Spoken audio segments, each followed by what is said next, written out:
บายดีเด้อแดงเด้อสบายดีเด้อเดี๋ยวเลยอาจจะปุ๊บป่ะ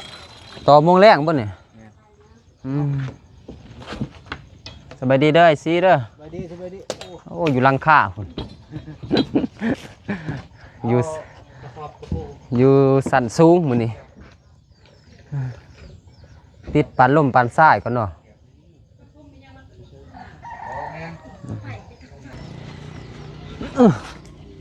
คืออยู่บ่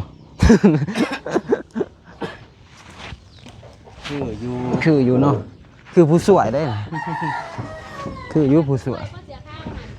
โอ้ผู้สวยดีนะ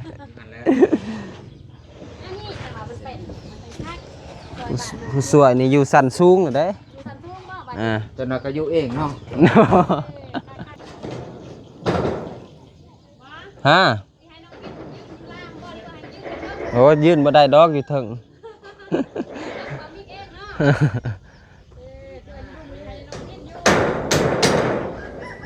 พี่น้องมุงเลยไอแดงไก่ซีวะจวดจาดนะแต่ว่าสำเร็จบ้านน้องจันทนาเนาะไอแดงเงินขวามันสำเร็จเสร็จสิ้นพี่น้องเลยต่อบ้านน้องพินเลยมองแรงเนาะคุ้มบ้านน้องจันทนาแม่ละว่าขึ้นไปเบิ่งบ้านใดโอ้มันโดกแล้วจมเลยอยู่เหรออยู่โดกแล้วเดือนก่อนแตกได้ค่ะเอาคนตกเลยเนี่ยแต่หางขึ้นเนาะตกแล้วก็แดดแล้วก็ตกพอดีคักขอพระคุณอาจารย์ทั้งสอง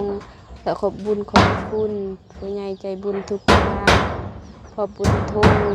อาจารย์ทุ่งและอาจารย์และแม่เบะพอทวนแม่ทิพย์และผู้ใหญ่ใจดีทุกท่านและFCและทีมงานเบิดสุขุมคุณขอให้สุขภาพแข็งแรงไปใส่มาใส่ขอให้ปลอดภัยขอให้ร่ำให้รวยพัฒนาสิ่งใดขอให้สิ่งตามปรารถนา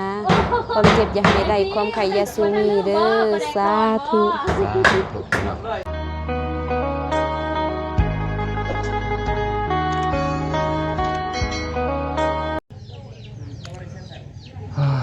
เปิดภาพมาเป็นยังไงมื้อนี้ก็มาหลอบคำกับไอ้บ่าวอนงแล้วก็ทีมงานนั่นแหละเป็นยังไงก็ก็ว่าขี่กันเต็มรถเลยแหละมื้อนี้ก็เท่าสานิทสานุนาก็ติดรถมานำเนาะแล้วก็บ่าวสายพี่น้องถือว่าไอ้แดงก็สำเร็จแล้วบ้านเพื่อนควรน้องจันทนาเด้อเป็นน้องเด้อก็ตอนนี้ก็เขามาอยู่ที่บ้านน้องพินแล้วเป็นยังไงก็มาอัปเดตให้เห็นนำกันเนาะทุก2ทางนั่นแหละว่าทุกทีมงานก็เขามาอัปเดตหมดเป็นยังไงโอเคพี่น้องโอเคพี่น้องกาก่อนอื่นหมดกากับทักทายสบายดีเด้อพ่อแม่พี่น้องเมื่อสักครู่สักคนเนาะเพราะว่าสิอยู่ภายในหรืออยู่ทางประเทศก็ยินดีต้อนรับเข้าสู่2บะมิกแนลเส้นเก่าเส้นเดิมเด้อพี่น้องเด้อกาฝากกดไลค์กดแชร์หรือกดติดตาม2บะมิกเด้อเพื่อเป็นกำลังจิตกำลังใจเนาะพี่น้องเนาะบะมิกได้ทำคลิปต่อๆไปพี่น้องเอ้ยมื้อนี้ก็สิมาอัปเดตทางแดงคนนั้นนะเพราะว่าตรวจจัดเลยนะเขามาบ้านน้องพินเลยมื้อนี้ก็ไปพี่น้องไปเบิ่งนำกันเลยโอเคพี่น้องไปขึ้นไปหาทางไอแดงไปเลยเนาะแต่สิได้เขามากับท่านได้ขึ้นได้เหือนนี่พี่น้องเลยเด้อพี่น้องเลย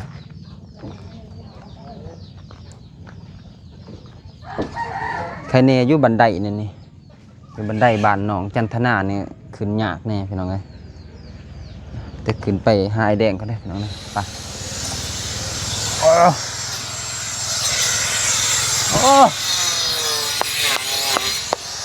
จวดจาดท่านใจเลย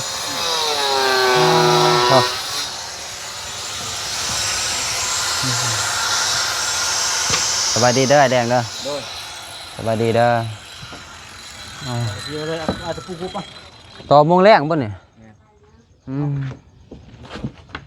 สบายดีเด้อไอซีเด้อสบายดีโอ้อยู่ลังค่าคุณอยู่สันสูงมื้อนี้ติดปันลมปันทรายก่อนเนาะ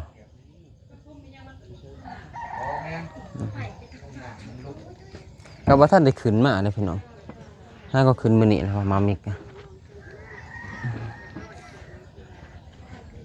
ติดตั้งเรียบร้อยหมดแล้วมื้ออื่นนี่น่าจะได้มุ่งหน่อยแดง เรา เนาะ ตอกเล็กตะปูปะแล้วก็ห้อยเลยอยู่หั่นแล้ว เทิงบ่บ่เทิงสิขึ้นให้ก็ได้บ่เทิง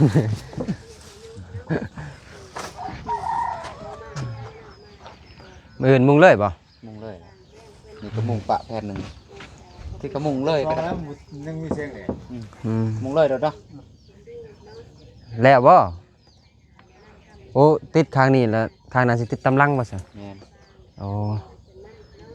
สิมุ่งข้างนี้ก่อนเนาะถ้ามีตัวใดหาเพื่อนนี่คืออยากสูงกับเพื่อนน้องจันทนานี่นั่นหนึ่งว่าบ่ แล้วมันก็ซูมดังนี่เนาะ แม่น ต่างกัน ดังอยากสูงนี่ นั่นว่าแบบเฮ็ดแบบนั้นเขาก็เอาลงไว้นึง อ๋อก็ตัวนี้ก็คือว่าสูงนี่เนาะได้บ่ จะได้ เอาขึ้นได้ และ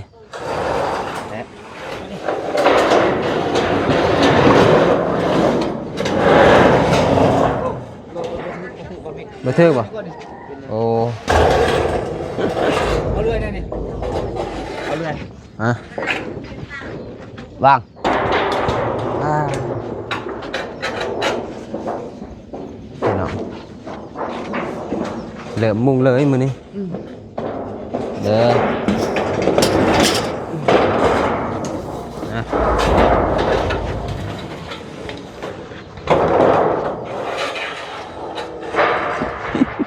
เสียวเด้เวลาเขาดึงสักทีนี่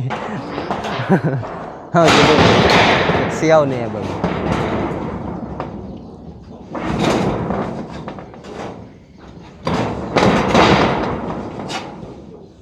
พูดได้สังกะสีเนาะ แม่น นี่แต่สิทาหับอยู่เทิงแล้วข่อย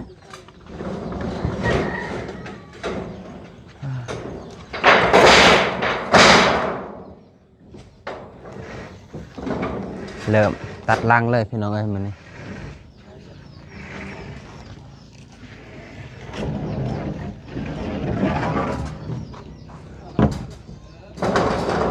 เสร็จจะได้ใหม่เลยเนี่ยเฮ็ดจะได้ นี่ว่าตัวนี้จะให้ขึ้น โอ้ กะใส่กะ ใส่บนนี้บ่ เอาให้ทัน มาคืออยู่บ่ คืออยู่ คืออยู่เนาะคือผู้สวยได้น่ะคืออยู่ผู้สวยโอ้ผู้ ไม่ดีเลิกสวย สวยดีนะ นั่นแหละ อันนี้แต่ว่ามันเป็นทักซอยบ้าน ผู้สวยนี่อยู่สันสูงอยู่ได้ อยู่สันทุ่งบ่บ้าน อ่า จนเราก็อยู่เองเนาะ มาแป้งมาสามคนแล้วหน่อยเด็กหน่อย แม่น โอ้ย แป้งแล้วก็ได้คนทงเจ้าคน อย่าสว่างได้ว่าสิได้อยู่กับน้องพินเอาครัวนี่เมื่ออยู่ทุกครัวเด้ ไอ้เฮาบ่ได้อยู่กับยา เต็มใจซอยเนาะ อืม อยู่กับย่าบ่มีกว่าเต็มใจซอย สูงเนาะเฮือนนี่สูงพี่น้องเฮาเบิ่งแบบคือว่ามันใหญ่นี่มันสูงอันนี้ ให้เติมแล้ว อืม ปุ่นวดที่เหมาะสมของครัวหนึ่งเหมาะสม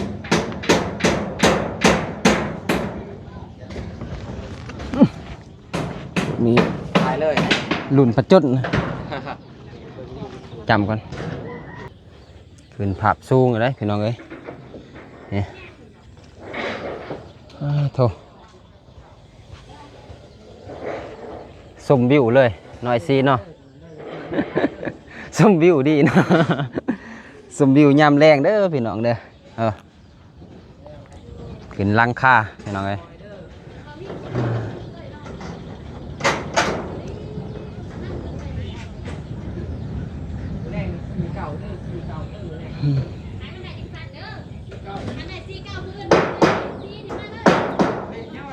ภาพมุมสูงเด้อพี่น้องเด้อ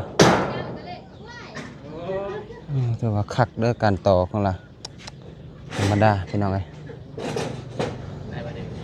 ดังสูงแน่ตึน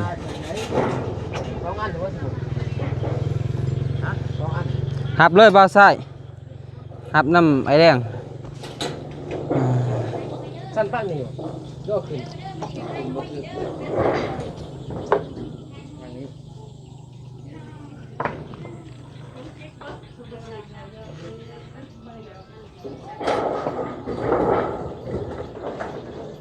ขึ้นได้ปะเนี่ย ก้อนก็ได้จะมาเอิ้นกันเข้า แดดสองยามแรงพี่น้องเอ้ยเท่า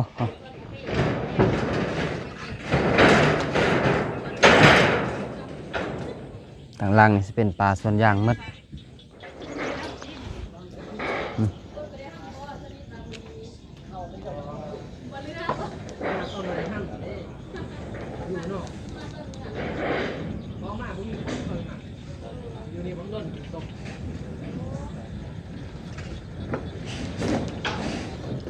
เพื่อนนี้เพื่อนน้องพินนี่จะสูงกว่าหลังคาหนองบ้านจันทนาเด้อพี่น้องเด้อเพราะว่ามันเป็นอันนั้นดังมันสิสูงเพราะว่าแบบต่างกันเนาะพี่น้องเนาะเพราะตอนนี้สิเป็นลังกบซื่อ อย่าถ่ายข้างล่างเด้อทรงขาด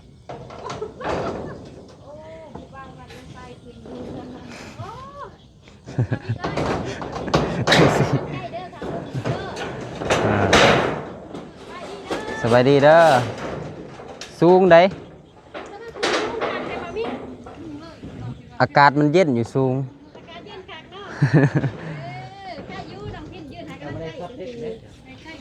ถ่ายมุมสูง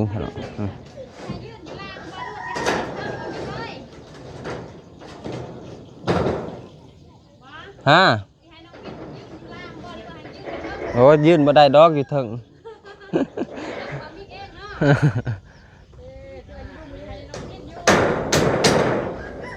เป็นน้อง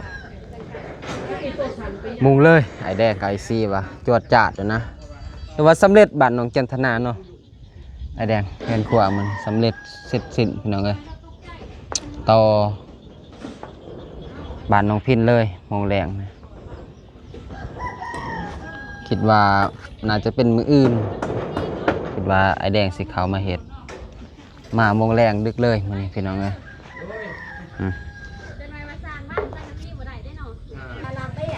โอเคพี่น้องเดี๋ยวกะสีลงไปอยู่ลุ่มพุ่นละพี่น้องเอ้ยอยู่เถิงกะบ่ได้ซอยเพิ่นคือเก่านี่จะอยู่ลุ่มพอได้ยืนสังกะสีเนาะว่ามันสูงไอ้แดงเพิ่นก็ขึ้นลงกับบ่ได้พี่น้องเอ้ย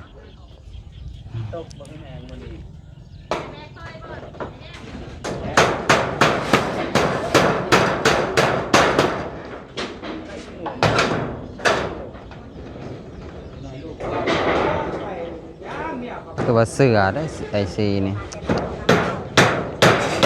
สังกะสีแผ่นใหญ่ยืดไปตอกใส่ปันลมปันสายมัน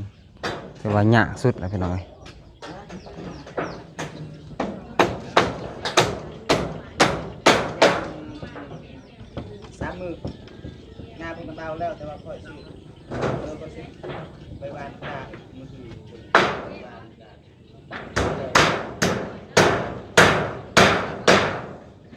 ขึ้นว่าสายสิขึ้นมา ลองเบิ่งมุมสูงเบิ่งกับเรียกว่าเป็นธรรมศาสตร์บาทหนึงครับพี่น้องเอ้ยเบื้องผลก็มีแต่ผู้พาหน้าใหม่เป็นธรรมศาสตร์หลักยังหลากหลายอยู่ภาคเบื้องผลเป็นทงหน้าพี่น้อง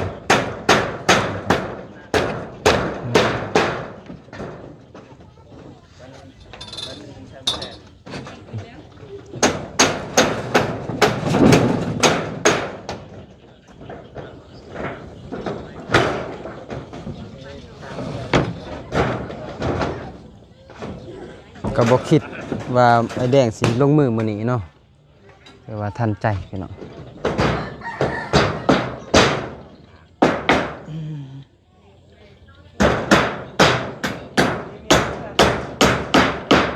คือดำมาทางนี้คือดำวะ ยังยัง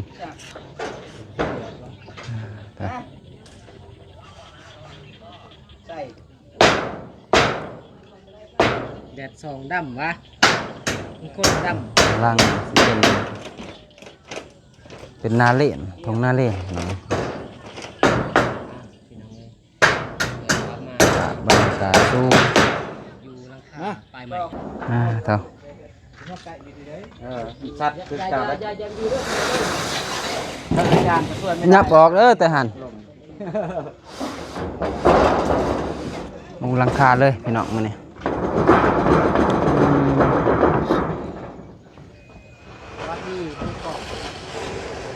จักแผ่นไอ้แดงคางมื้อนี้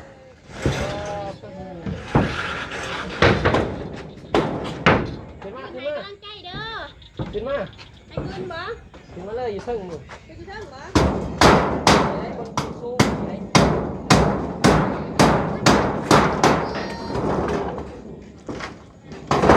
ฮัลโหลสบายดี ได้บอกให้เด้อได้คุณอนาคตลาดให้ก่อนโน่จะน้อยเราบอก พี่บิ๊กเนาะ ได้มา สี่ ตลาด โควิดมือเป็นยามือขึ้นมาเดี๋ยวเห็นหมู มื้ออื่นนี่ก็สำเร็จแล้วหมู ขึ้นอยู่เห็นอีกหมูว่า เตือนด้วยความหวังดี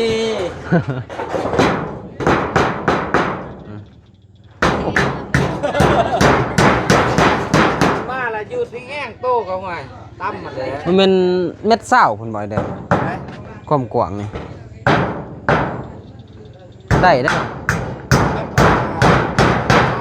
เม็ดเศร้า แม่หาหุ้น เม็ดหาหุ่นเบิ่งคือใหญ่อีหลี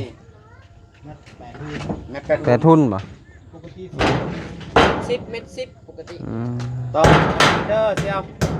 ให้มันบุ้มลายเด้อขึ้นไปเซ็ตเด้อ เฮ้ยไอ้น้อง หัวน้ำหัว สบายดีเด้อน้องพิน สบายดี เจ้าของบ้านพี่น้องเอ้ยนี่พี่น้องเอ้ย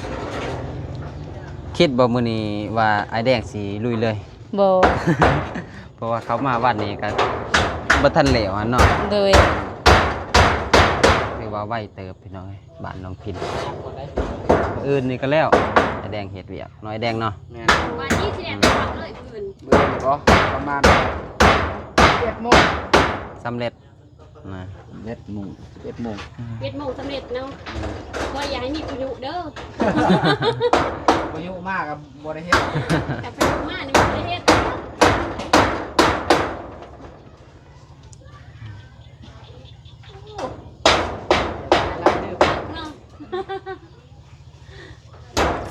เล็งเล็งให้น้องพินน้อยแดงเนาะคุมบ้านน้องจันทนา แม่ละว่า อ่ ขึ้นไปเบิ่งบัดใดโอ้มันดกแล้ว จมเลยอยู่เหรอ อยู่ดกแล้วเดือนก่อน มันแตกได้ค่ะ อืม เอาฝนตกเลยเด้ตั้งแต่หางขึ้นเนาะ ตกแล้วก็แดดแล้วก็ตก แดดแล้วก็ตก พอดีคักเนาะ ที่พอดีแบบว่ามันหาวดีนะมัน มี ไม่ ใหม่อันนั้นดี อันนี้แล้วได้จับหมู10 นาที เดี๋ยวก็ได้คืนละน้องพินอีกบ่นานเกินรอพี่น้องเอ้ยไอ้แดงได้ลงมือแล้วบ่ยากละยับออกกันเด้ออยู่หั่นเด้อยานมันผิดพลาด สักตัวเราได้พัน ท่านไปหน่อยทีเนาะ 10,000เด้อพัน จับท่าน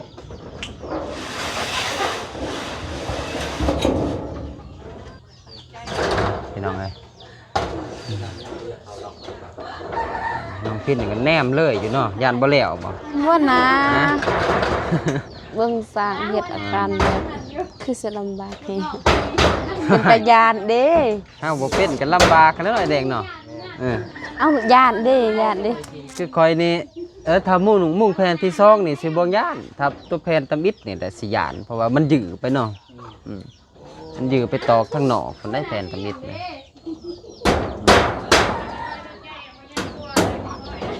แต่ว่าไอ้แดงอยู่ลางสีสันเทิงพี่น้องจวดจาดบ้านจันทนาเฮือนขวพี่น้องเอ้ยสำเร็จสีเดียวเลยขึ้นฮะ ดึงว่ามันหนึ่งหมดจ้ะดึงหน่อยหนึ่งมันแจบดึงมาให้ต่อไปพวกประมาณนั้นแล้วเขาดู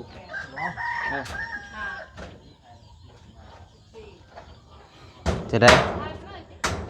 ความรู้สึก รู้สึกว่าดีใจ ฮะ แค่นั้นนี่ รู้สึกว่าดีใจแฮง ดีใจแห้ง เลย โอ้ยไหนกำลังใจไอ้แดงได้บ่ นอนยากเอาหนึ่งกันนะ นอนบ่ไอ้แดงมื้อนี้ บ่ได้นอน กลับเลย กลับแต่ไอซีจะนอน โอ้ ซีนอนเที่ยวบ่นี่ แมน ไอ้ซี่นี่บ่ได้เมื่อเนาะ แมน อืม ไปบ่มีโคอยู่นะอยู่บ้าน โอ้เมื่อเผาเฮือนอีกหน่อย ทางลุม บักร้านจะไปส่วนบ่เตียงมา อืม ไปอยู่กับเอื้อญี่ปุ่นบ่ แม่น ทางลุมมันจบ ไปนอนอยู่ส่วนเบาเตียงพี่น้องไอ้เบาเตียงเพิ่น เพื่อน ไอ้แดงเผาเฮือน เก็บจังปีใหม่เลยคนปีนี่อยากได้ แห้งว่าฝนตกอยู่นี่ งานหลัก แห้งเลย ฮะ ที่แต่ตามหลัก แห้ง แห้ง เลย อ๋อมันอยากทดสอบได้หมูสิมุงหลังคานี่ ก็โอเคอยู่บ่เนาะต้องสอบสร้างก่อนแล้ว ยืดด้วยนี่ ต้องควรตั้งร่ม 3 เมตร แม่น ความแห้ง 3 เมตร อยู่บ้านก็โอ้ขนาดความแห้งคนพี่น้อง แค่หนึ่ง ตอนล่มนี่ตอนล่มก็ควรมานี่บ่มีกลีอยู่ไสบ่มี ก็ดีเท่านั้นแหละ บ่ได้ท่วมกว้างหัวติ ก็บ่นะฝนตกก็ 3-4 แสนได้ อยู่เฮือนนั่นแหละพี่น้องบ่แม่นเป็นไปไสเนาะ 10 แผ่นนั่น เพราะว่ามันตก2-3เทื่ออยู่บ้านนี่มันเป็นผักตก คือกันนั่นแห อื ละ ม คือกันนั่นแหละ คือกัน คือกัน อืม 30 แผ่น มันตกแหละก็เอื้อนแล้วก็ตกมาอีกอืม เด็ดเขาเดียวกะตกอีก ตกอีกนี่นะเป็นปีมาโมงแรกนี่แหละจังหวะเศร้าเลย บ่ไก่ดอกแต่จะกำใหญ่กับมันนอน มาบ่ได้มื้อก่อนฝนตกทางบ้านน้องทางบ้านเอื้อยังบ่ได้ตกเลย ฝนตกทั่วฟ้าเด้ ตกแบบ ก็บ่ฮู้ว่าซะ แบบฝนตกบ่ฟ้า ราคาสีสิต่างกันหน่อยสีเนาะสีแดงสีแดงกับมูเนาะ กับพอดีขาวกันเลยได้ภาษา มันมืดบ่มันมืด สลับกันเนาะบ่มีเนาะ สีแดงได้อยู่เอ๊ยยังขาวกันสีขาวกัน ไม่ใช่หลาเด้ไม่ใช่หลาที่ตะบู คนก็ยังต่างกัน อันนี้ก็เกิดน้องพิมพ์ ทิศ ท้องคูณ ของหนังทองมีเนาะ ท้องหางท้องนี่ เปลี่ยนเป็นทองนี่ บุญ ทองนี่ มันเป็น แล้วมันนี่ บุญนี่ ก็บ่ยากก็เป็นก็เป็นก็ยาก สีแผ่นที่สาม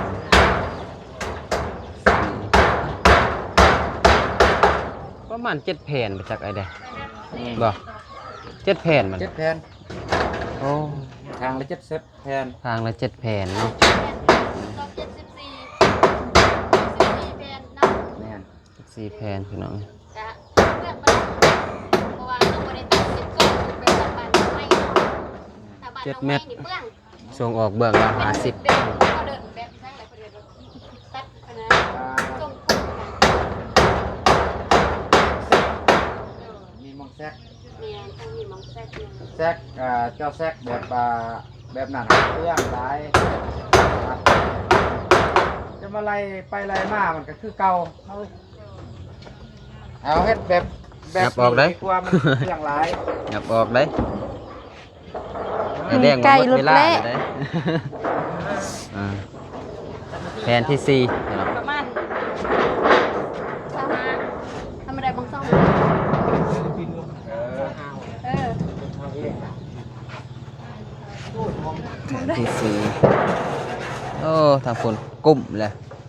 ลองขึ้นขั้วใหม่ก็ ยืดยาวคนยืดยาวก็ได้เป็นเถิงไปทัวร์มันเนี่ยเออเอาบ่เอาไหนเหรอ หยับออกเด้อขาไอ้แดงมาเด้อ จินตนาการเลย มันเนี่ยบ่เล่นนะ ฮะ คอยสิว่าทั้งลุมนั่น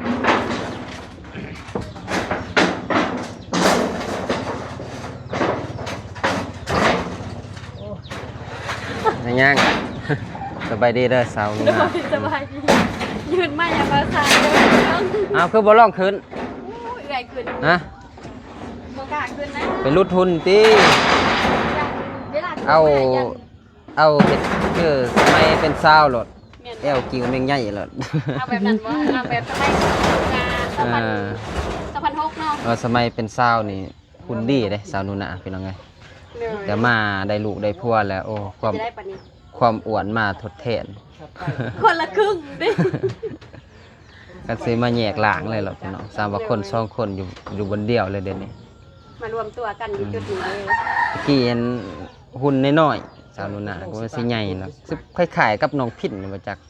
บ่แม่นบ่สิคล้ายๆแล้วเนาะประมาณน้องพิน บ่เข้า ปลากระบะมีเกี่ยวเลย ก็มีแต่จังสั้นแหล้ว โดย มีแต่ สี่ รอวันสำเร็จขึ้นบ้านใหม่น้องพิณครับ โดย ก็ไอแดงไปเขามาแล้วบ่ต้องคิดแล้วบัดนี้เศร้าแล้วน้องอุดน้องอังเนาะ สาว มีแต่ยิ้มแต่หัวแล้วพี่น้องก็มีแต่ฝากให้น้องพิณขอบคุณขอบใจเป็นไงใจบุญเพิ่นหั่นแหละเด้อ โดย ใจ ขอพระคุณอาจารย์ทั้งสองและขอบบุญขอบคุณผู้ใหญ่ใจบุญทุกท่านขอบบุญทุ่งและอาจารย์ไปทุ่งและอาจารย์และแม่แบะพอทวนแม่ทิพย์และผู้ใหญ่ใจดีทุกท่านและFCและทีมงานเบิดสุขุสุขุนขอให้สุขภาพแข็งแรงไปใส่มาใส่ก็ขอให้ปลอดภัยขอให้ร่ำให้รวยพัฒนาสิ่งใดขอให้ได้สิ่งตามปรารถนาความเจ็บอย่าให้ได้ความไข่อย่าสูมีเด้อสาธุ เก่งเลยเด้อไว้พรเก่งเลยได้นี่กัน มาเก่งพันนา เริ่มพัฒนาแล้วเนาะเพิ่นเป็นไงแย้มแจ่มใสแล้วบ่บูดแล้ว หยอกน้องเพิ่นพี่น้องเอ้ยก็ดีใจแล้วเนาะ โดย เพื่อนก็สิสำเร็จแล้วก็บ่มีก็ดีใจนำน้องเพิ่นพี่น้องเอ้ยก็เข้ามาแต่เพิ่นละแต่ยังอยู่เฮือนเก่าเพิ่นละเนาะ เลย เข้ามาหาน้องเพิ่นก็จนได้เฮือนใหม่พี่น้องเอ้ยจังซั่นแล้วบ่มีก็สิเดินทางกลับละ เลย เพราะว่าทางอ้ายบ่าวเพิ่นก็รอท่าบ่าวอนงเพิ่นพี่น้องนะบ่าวสายสันสูงบ่าวสายอยู่พี่น้องเอ้ยก็มีแต่จังซั่นแหละพี่น้องเอ้ย เรียนสันซูม โอเคพี่น้องบ่มีก็แสดงจบคลิปกันเด้อพี่น้องเด้อแล้วก็เลิศกากราบขอบคุณผู้ใหญ่ใจบุญหรือ FC ทุกท่านเนาะที่เข้ามาสู่ช่องบ่มีก็ขออวยพรให้ผู้ใหญ่ใจบุญหรือ FC ทุกท่านจงมีสุขภาพแข็งแรงปรารถนาสิ่งใดก็ขอให้ได้สิ่งนั้นให้สมดังใจปรารถนาอย่าเจ็บอย่าจนแห้งๆปังๆเมื่อสุขุสุคนเด้อพี่น้องเด้อสำหรับคลิปนี้บ่มีก็ขอตัวลาก่อนเนาะพี่น้องเนาะสบายพบกันคลิปนี้ก็ขอกล่าวคำว่าสบายดีเด้อพี่น้องบ๊ายบาย